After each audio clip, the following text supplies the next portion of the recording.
ఈరోజు జాతీయ చేనేత దినోత్సవం సందర్భంగా మనం పండుగలు జరుపుకునే చేనేత కార్మికులకు మంచి రోజు ఈరోజు. ఇది గత 10 సంవత్సరాల కింద బీజేపీ గవర్నమెంట్ నేషనల్ వైడ్గా రావడం, అందులో మోడీ గారి గవర్నమెంట్ రాగానే మనకు ఆగస్టు 7వ తారీఖు నాడు చేనేత దినోత్సవంగా డిక్లేర్ చేయడం జరిగింది. ఆ రోజు నుంచి ఇప్పుడు 10 సంవత్సరాలు అవుతుంది. 10 సంవత్సరాల్లో 8 సంవత్సరాలుగా నేనే అధ్యక్షుడిగా ఉండడం జరుగుతుంది సార్. 8 సంవత్సరాల నుంచి నేనే అధ్యక్షుడిగా ఉన్నాను. అందులో మీరు ఈ రెండోసారి పిలవడం, మన కార్మికులకు సన్మానం చేయడం చాలా ఆనందంగా ఉంది సార్. మొదటిసారి మోడీ గారు చేశారు. 8వ సంవత్సరం మా దర్పాల్ సూర్యనారాయణ గారు మన కార్మికులకు సన్మానం చేయడం జరుగుతుంది. మీ అందరికీ చేనేత సహకార సంఘం తరఫున ధన్యవాదాలు చెప్తున్నాం సార్. అదేవిధంగా కార్మికుల తరఫున మీకు ప్రత్యేక ధన్యవాదాలు. అదేవిధంగా మా ప్రొడక్షన్లో ఉన్న చెత్త బెడ్షీట్ తేవడం జరిగింది సార్. మీకు దాంతో సత్కరించడం జరుగుతుంది సార్. మా చిన్న ఈ సత్కారం స్వీకరించాల్సిన కోరుకుంటున్నాం సార్.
జాతీయ చేనేత దినోత్సవం పండుగ కార్యక్రమానికి సభాధ్యక్ష వహిస్తున్న అసెంబ్లీ కన్వీనర్ గిరిబాబు గారికి, అలాగే కార్యకర్త పెద్దలు ముఖ్య అతిథి చేసిన గౌరవ శాసనసభ్యులు అన్న ధర్మేశ్వర గారికి, అలాగే కార్యక్రమంలో ఉంటున్న ఓబీసీ నాయకులు, చేనేత సహకార అధ్యక్షులు రామకృష్ణ గారు, ఉపాధ్యక్షులు సత్యపాల్ గారు, కోడూరు నాగరాజు గారు, కిషోర్ గారు, వెంకటేష్ గారు, మారుతి కార్తీక్ గారు, ఈ కార్యక్రమంలో పాల్గొన్న మాతృమంత్రులందరికీ ఇక్కడ వచ్చేసి అందరికీ ఉదయపూర్వక స్వాగతం, సుస్వాగతం. భారత స్వాతంత్రంలో అత్యంత కీలక పాత్ర వహించింది చేనేత రంగం. ఆనాడు స్వాతంత్రంలో పశ్చిమ బెంగాల్లో 1905లో భారీ ప్రదర్శన నిర్వహించడం జరిగింది. ఉద్దేశం ఆనాడు మన స్వాతంత్రం కోసం స్వదేశీ వస్తువులను వాడుకోవాలా, విదేశీ వస్తువులు బహిష్కరించాలని ఆ రోజు భారీ ప్రదర్శన బెంగాల్ రాష్ట్రంలో కలకత్తాలో పట్టణంలో జరిగిన విషయం అందరికీ తెలిసిన విషయమే. ఆనాటి నుండి ఆ రోజు ఆగస్టు 17ని భారత ప్రధానమంత్రి నరేంద్ర మోడీ గారు అధికారం చేపట్టిన తర్వాత 2015లో చెన్నై నగరంలో ఆగస్టు 17ని అధికారికంగా నిర్వహిస్తున్నామని అధికారికంగా ప్రకటించి ఆనాడు 72 కార్మికులకు సంత్ బేరీ అవార్డు ఇవ్వడం గొప్ప విషయం. ఆనాటి నుండి ఈనాడు వరకు మన యొక్క చేనేత కార్మికులకు సన్మానం నిర్వహించడం జరుగుతుంది. అలాగే ఆ రోజు ఆ దేశ స్వాతంత్రంలో 60 సంవత్సరాల పరిపాలన కాంగ్రెస్ ప్రభుత్వం ఏనాడు ఈ యొక్క అనగారిన చేనేత కార్మికులని ఆ రోజు కూడా పట్టించుకోవడం నాతులు లేరు. కేవలం దేశ ప్రధానమంత్రి నరేంద్ర మోడీ బీసీ బిడ్డ ప్రధానమంత్రి అయిన వెంటనే ఒక సంవత్సరంలోనే 2015లో ఆగస్టు 7ని జాతీయ చేనేత దివసాన్ని ప్రకటించి ఈరోజు మనందరికీ ఒక పండుగ వాతావరణం కల్పించిన మోడీ గారికి ఓబీసీ మోర్చా అర్బన్ శాఖ ఆధ్వర్యంలో జిల్లా శాఖ ఆధ్వర్యంలో ధన్యవాదాలు తెలియజేస్తున్నాం. భవిష్యత్తులో మన యొక్క కామాడి బీసీ ఎలక్షన్ ఈ కాంగ్రెస్ ప్రభుత్వం బీసీలను ఓట్ల రూపంలో వాడుకుంటుంది. మనకు డబ్బించి మోసగించింది. డిక్లరేషన్ పైన 42% మన రిజర్వేషన్ మనకి ఇస్తామని చెప్పి ఇవాళ 10% ముస్లింలకు రిజర్వేషన్ పెట్టి మనకు తొంగల తొక్కేయడానికి మనకి ఇవ్వడం కూడా వాళ్ళు కుదరత లేదు. కేవలం వాళ్ళు ఓట్ల కోసమే మనం వాడుకున్నాం. ఈ విషయంలో మనం అందరూ ఏకతారీగా ఒక సంఘటన ఈ కాంగ్రెస్ ప్రభుత్వాన్ని వచ్చే ఎన్నికల్లో గద్దెదించడానికి మనం సంకల్పం తీసుకోవాల్సిందిగా ఈ సందర్భం కోరుతున్నాం. ఆ ఢిల్లీలో ధర్నాలు వేస్తున్నారు, కానీ మన విషయంలో 40% ఇవ్వమని కొట్లాడుతున్నాం. మా రిజర్వేషన్ మాకు ఇవ్వాలా, లేని పక్షంలో మేము సంఘటితమై మీ యొక్క భర్తం రేవంత్ రెడ్డి గారు జై తెలంగాణ, జై బీజేపీ, నరేంద్ర నాయకత్వం వర్ధిల్లాలి. వేదికను అలంకరించిన సభాధ్యక్షులు అర్బన్ ఎమ్మెల్యే అన్నగారైన సూర్యనారాయణ గారికి, అదేవిధంగా ఓబీసీ చైర్మన్ స్వామి యాదవ్ గారికి, మా తమ్ముడు చేనేత సహకార సంఘం అధ్యక్షులైన రామకృష్ణ గారికి, అదేవిధంగా మా చేనేత సహకార సంఘం ప్రధాన కార్యదర్శి సంపన్ ప్రసాద్ గారికి, అదేవిధంగా మా గెంట్యాల వెంకటేశ్వర గారికి, అదేవిధంగా నాగరాజు గారికి, గుండ సంతోష్ గారికి, అదేవిధంగా పల్నాటి కార్తీక్ గారికి, అదేవిధంగా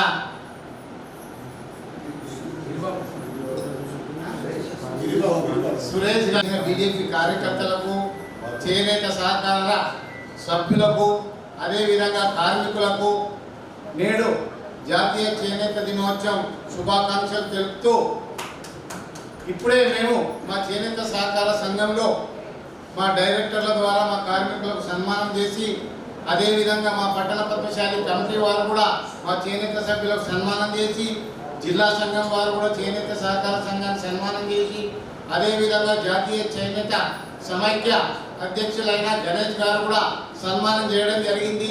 దానికి కొద్దిగా ఆలస్యం అయినందుకు బీజేపీ కార్యకర్తలకు, అర్బన్ ఎమ్మెల్యే సూర్యనారాయణ అన్నగారికి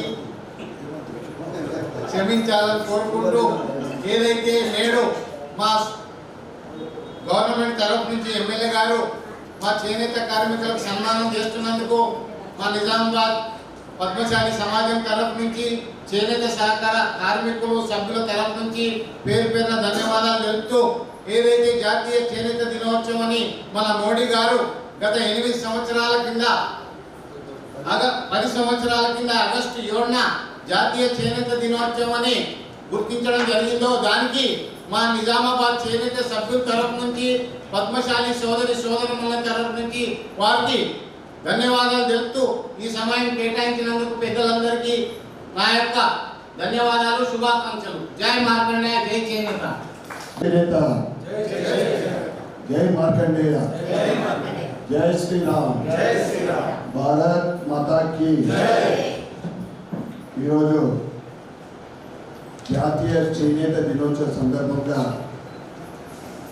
ఇక్కడకు విచ్చేసిన చేనేత సహకార సంఘం అధ్యక్షులు సోదరుడు గుండెటి రామకృష్ణ గారికి, ఉపాధ్యక్షులు సోదరుడు ఎస్ఆర్ సత్యపాల్ గారికి, కార్యదర్శి సంపన్ ప్రసాద్ గారికి, కోశాధికారి కైరంపూడ బాలాజీ గారికి, డైరెక్టర్ గూడూరు లక్ష్మణ్ గారికి, చేనేత కార్మికురాలు జయలక్ష్మి గారికి,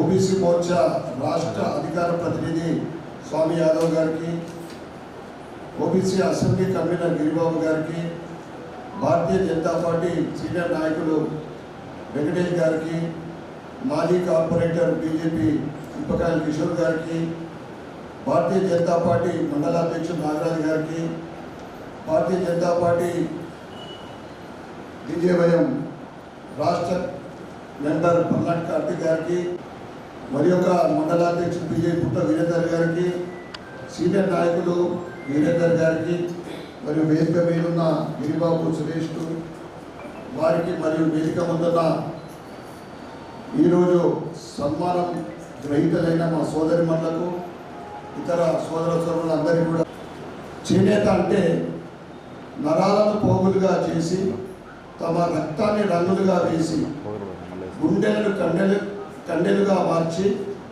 చెమట చుక్కల్ని చీరలుగా మలిచి పేగులను వస్త్రాలుగా అందించి మనిషికి నాగరికతను అద్దిన నా చేనేత కార్మికులందరికీ కూడా జాతీయ చేనేత దినోత్సవ శుభాకాంక్షలు, శుభాభినందనలు. భారతదేశ స్వాతంత్ర సమరంలో ప్రధాన పాత్ర ఈ అహింసా మార్గం, అహింసా ఉద్యమానికి నాంది పలికింది చేనేత రంగం. ముఖ్యంగా ఆనాడు విదేశీ వస్త్రాలను బహిష్కరించాలి, స్వదేశీ వస్త్రాలనే ఉపయోగించాలని ఆ రోజు బాలగంగాధర్ తిలక్ మరియు గాంధీ గారి అటువంటి మహాత్ములు ఆ చేపట్టిన ఉద్యమమే స్ఫూర్తిగా స్వతంత్ర సమరయోధంలో అది ప్రముఖమైన పాత్ర. అదేవిధంగా 1905 సోదరుడు స్వామి యాదవ్ చెప్పినట్లు ఆగస్టు 7న విదేశీ వస్తువులను బహిష్కరించాలనే ఉద్యమం ఉందో, ప్రధానమంత్రి నరేంద్ర మోడీ గారు వచ్చిన తర్వాత 2017 నుండి ఆగస్టు 7వ తారీఖు జాతీయ చేనేత దినోత్సవంగా ప్రకటించినందుకు వారందరి ప్రధానమంత్రి నరేంద్ర మోడీ గారికి మనమందరం కూడా ఒకసారి చప్పట్లతో అభినందించాలని. కేంద్ర ప్రభుత్వము విశ్వకర్మ యోజన ద్వారా కూడా చేనేత కార్మికులకు కానీ ఇతర పని చేసుకునే 18 కులాల చేనేత కార్మికులతో పాటు వారికి ట్రైనింగ్ ఇస్తూ వారి వృత్తిని ప్రోత్సహించడానికి విశ్వకర్మ ద్వారా కూడా ఈరోజు కేంద్ర ప్రభుత్వము సహకారం చేస్తూ ఉంది. అదేవిధంగా ప్రత్యేక రాష్ట్రం మనము ప్రత్యేక రాష్ట్రం సాధించుకుంటే మన నిధులు మనకు, మన పనులు మనకు వస్తాయని చెప్పి గత బీఆర్ఎస్ ప్రభుత్వంలో కానీ ఇప్పటి కాంగ్రెస్ ప్రభుత్వం కానీ ముఖ్యంగా చెప్పాలంటే చేనేత కార్మికుల్ని ఒక రాజకీయంగా ఓట్ బ్యాంక్గా ఉపయోగించుకుంటే తప్ప వారికి ఒరగబెట్టింది ఏమి లేదు. నిజంగా చెప్పాలంటే ఎలక్షన్ వస్తేనే రుణమాఫీ చేయాలని యాదకి వస్తుంది, కానీ చేనేతల బతుకులు ఏ విధంగా దౌర్భాగ్యమైన బతుకులు చాలామంది ఈరోజు తిండి లేకుండా కూడా, ఎందుకంటే నా రంగం కూడా అదే. నేను షాప్లో కూర్చున్నప్పుడు, వస్త్ర దుకాణంలో కూర్చున్నప్పుడు లూమ్ల దగ్గరికి వెళ్తుంటే వాళ్ళ ఇళ్ళ పరిస్థితి కానీ వాళ్ళ కుటుంబ వ్యవస్థను చూస్తే నిజంగా చాలా దీనంగా అనిపిస్తుంది. వాళ్ళు ఒక్కొక్కరు 10,000 రూపాయలు చీరలు వేస్తారు, కానీ వాళ్ళ ఆర్థిక పరిస్థితి కానీ కుటుంబ వ్యవస్థ కానీ చూస్తే ఆ రోజు నుంచి ఈ రోజు వరకు కూడా ఎక్కడ కూడా ప్రభుత్వము, అప్పటి బీఆర్ఎస్ ప్రభుత్వం తెలంగాణలో అంతకుముందున్న కాంగ్రెస్ కానీ ఇప్పటి కాంగ్రెస్ కానీ చేసింది ఒరగబెట్టింది ఏం లేదని మీ అందరూ కూడా తెలియజేస్తాం. అదేవిధంగా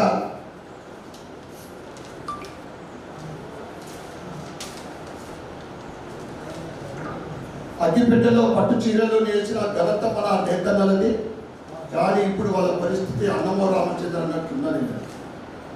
అదేవిధంగా నేడు చేనేత కార్మికులందరూ ఏం చేసుకుంటున్నారు అంటే, మా మహిళా సోదరులు చాలామంది బీడీ చేసుకునే పరిస్థితి ఏర్పడింది. ఎందుకంటే వృత్తికి ఆదరణ లేదు ప్రభుత్వం నుండి. భవిష్యత్తులో ప్రభుత్వాలు మారుతున్నాయి కానీ మన చేనేత కార్మికుల కుటుంబాల బతుకులు మాత్రం మారట్లేవు. ఏదైతే కేంద్ర ప్రభుత్వం సహకరిస్తున్న అన్ని వర్గాలకు, కానీ అది కింది స్థాయి వరకు ఈ రాష్ట్రాల నుండి అందుతలేదు. విశ్వకర్మ యోజన కానీ ఇతర బెనిఫిట్స్ కానీ ఈ చేనేత కార్మికుల వరకు రీచ్ కావడం లేదు. భవిష్యత్తులో ఈ కాంగ్రెస్ ప్రభుత్వం మీరు ఇచ్చిన హామీలు, చేనేతలకు ఇచ్చిన హామీలన్నీ కూడా నెరవేర్చాలని, చేనేత సంఘానికి ఎప్పుడు కూడా ఉంటుందని ఈ సందర్భంగా తెలియజేస్తూ, గత సంవత్సరం మేము ఎమ్మెల్యే అయిన తర్వాత మళ్ళీ 2వ సంవత్సరము ఇక్కడ మీ అందరికి సన్మానించడము నాకు చాలా సంతోషదాయకంగా ఉంది, నా అదృష్టంగా భావిస్తూ ఉన్నాను. మరొకసారి ఇక్కడ విచ్చేసిన చేనేత సంఘ పెద్దలకు, వేదిక మీద పెద్దలకు, సోదరిమణులకు మరొకసారి జాతీయ చేనేత దినోత్సవ శుభాకాంక్షలు, శుభాభినందనలు. భారత్ మాతాకి గత ముఖ్యమైన అంశాలు ఏమున్నాయో, మనకు నాగారంలో 392 డబుల్ బెడ్రూమ్ కంప్లీట్ అయింది. కలెక్టర్ ఆఫీస్ పక్కన 80% కంప్లీట్ అయింది. గత సంవత్సరంన్నర కాలం నుండి మీరు ఇస్తున్న ఇందిరమ్మ ఇల్లు కాంగ్రెస్ ప్రభుత్వం, మనం ఏం అడుగుతాం, ఇస్తాంటేనే అడుగుతున్నాం. మహిళలందరూ 2500 రూపాయలు ఇస్తాంటేనే అడుగుతున్నాం కదా. మన ఆయేలకు తాతలకు 2000 4000 ఇస్తాంటేనే అడుగుతున్నాం. మన ఆడపిల్లలకు స్కూటీలు ఇస్తున్నారు, కళ్యాణ లక్ష్మితో పట్టుల బంగారం అని, ఇవన్నీ మేము అడుగుతా ఉన్నాం. నిన్ననే నేను కలెక్టర్ గారితో ముఖ్యంగా హౌసింగ్ గురించి మాట్లాడినాను. ఎందుకంటే నిన్న హౌసింగ్ ఎండీ గారు వచ్చింది. అంతకుముందు నేను కలిసి ఇందిరమ్మ ఇల్లు మీరు మొదటి సంవత్సరం కాంగ్రెస్ ప్రభుత్వం ఏమి ఇవ్వలేదు. 2వ సంవత్సరము ఏం పెట్టిందంటే జాగున్న వాళ్ళకి అన్నారు. మరి మన అర్బన్లో జాగున్న వాళ్ళు చాలా తక్కువ మంది ఉన్నారు. గత వారము మన ఇన్ఛార్జ్ మంత్రి సీతక్క గారు వచ్చినప్పుడు ఆ రివ్యూలోనే స్పష్టంగా చెప్పడం జరిగింది, మీరు నిబంధనలని అంటే రూల్స్ని సడలించండి. ఇప్పుడు 20 ఏళ్ళ కింద ప్రభుత్వము అప్పుడు డిసిల్ వాల్ గారు కూడా కొన్ని ప్లాట్లు ఇచ్చింది. ఆ ప్లాట్ ఒకరి పేరున్నది. ఇప్పుడు అది అమ్ముకున్నాడా, ఏం చేసిండో, గత 10 ఏళ్ళ నుంచి ఎవరైతే ఆ ప్లాట్లో ఉన్నారో వారిని అర్హులుగా ప్రకటించండి, అంటే ఎలిజిబిలిటీ ఇవ్వండి. అందుకే నేను చెప్తా ఉన్నా, చేనేత కార్మికులు అర్హులైన వాళ్ళందరూ కూడా ఇందిరమ్మ ఇల్లు రాని వాళ్ళు ఎవరన్నా ఉంటే అప్లై చేసుకొని రాకుంటే మీరు నాకు ఇంకా, ఎందుకంటే ఇప్పటి వరకు 3500 రూరల్ అన్నీ అక్కడ అయిపోయినాయి, మన దగ్గరే కాదు. సత్యపల్లి 2000 కూడా కాలేదు. తప్పకుండా మీరు ఏ విధంగా 3500 తప్పకుండా ఇవ్వాల్సిందే. ఇవ్వకుంటే నేను మొన్న సమావేశాల్లో కూడా చెప్పిన, అంతకుముందు ప్రెస్ మీట్ పెట్టి చెప్పిన 3500, ఎందుకంటే 11.5 ఏళ్ళ నుంచి నిజామాబాద్ అర్బన్ పేదలు లబ్ధిదారులు అప్పుడు డబుల్ బెడ్రూమ్ గురించి 40,000 మంది అప్లై చేసుకున్నారు. కాంగ్రెస్ వచ్చినాక ప్రజాపాలనని అప్లికేషన్లు తీసుకుంటే దాంట్లో కూడా సుమారు 40,000 మంది అప్లై చేసుకుని ఇల్లు లేదని. మీరు ఇవ్వకుంటే మాత్రము తప్పకుండా దీపావళి నుండి మేము ధర్నా చేస్తాం, మేము నిరాహార దీక్ష చేస్తామని కూడా నేను ప్రభుత్వానికి జరిగింది. తప్పకుండా మీరు ఇల్లు లేని వారు ఎవరైనా ఉంటే, జాగున్న వాళ్ళు ఇందిరమ్మ ఇళ్లకు ఇక్కడ అప్లికేషన్ ఇవ్వండి. లేదా జాగలేని వాళ్ళు కూడా N2 అంటారు, జాగలేని వాళ్ళు. ఇప్పుడు డబుల్ బెడ్రూమ్ ఇవ్వాలని నేను పూర్తి ప్రయత్నం చేస్తాను. 650 డబుల్ బెడ్రూమ్. సత్యపల్లి ఇప్పుడు నాగారం మా డాక్టర్ దగ్గరనే 10th డివిజన్ లేదు, అది కొద్దిగా తప్పులు తడక మళ్ళీ డ్రా తీయాలి అని చెప్పిన నేను కలెక్టర్ గారికి. అక్కడ 80% వాళ్ళు ఏం చేస్తుందంటే ప్రభుత్వం ఆలోచిస్తుంది. ప్రభుత్వం దగ్గర ఏముందని మన రేవంత్ గారు చెప్పారు, నాకు చీరినా సమ్మిన పైసలు లేవంటున్నాడు.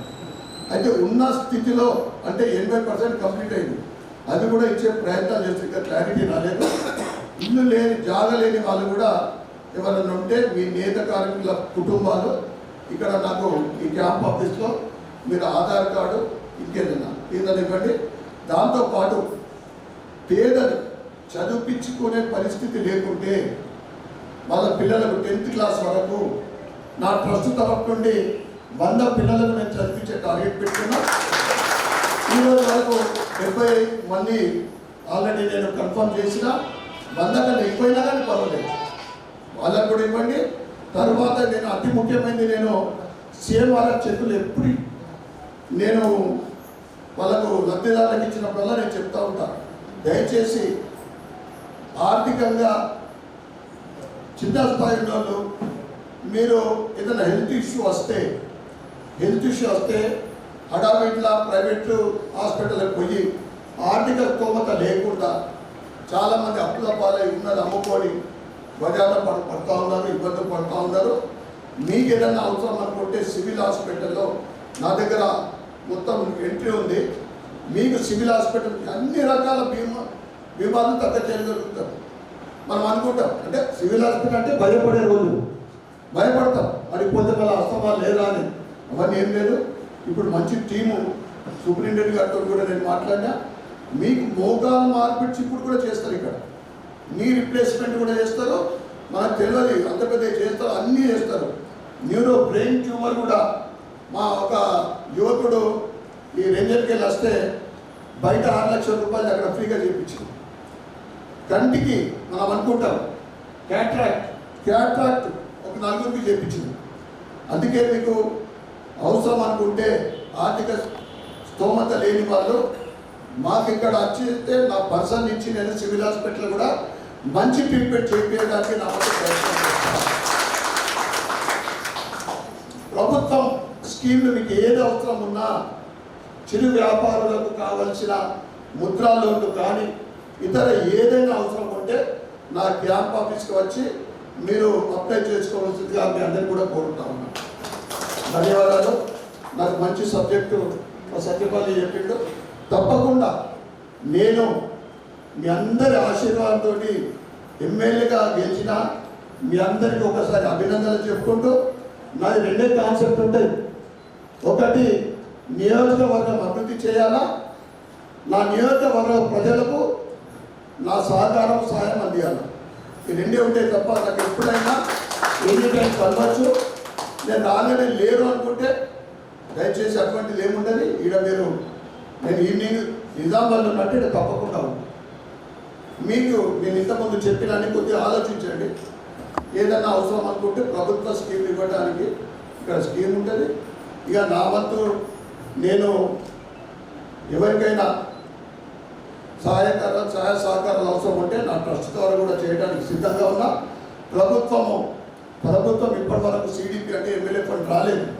ఎమ్మెల్యే ఫండ్ వచ్చిన తర్వాత ఇంతకుముందు పద్మశాలి సోదరులు ఒక 2-3 కల్పనలకు సహకారం కావాలని అది కూడా నేను నోట్ చేసుకున్నా. నా ఎమ్మెల్యే ఫండ్ వచ్చిన తర్వాత పద్మశాలి సోదరులకు ఏదైనా అవసరం ఉంటే నా వంతు సహకారం చేయడానికి కూడా నేను సిద్ధంగా ఉన్నాను. భారత్ మాత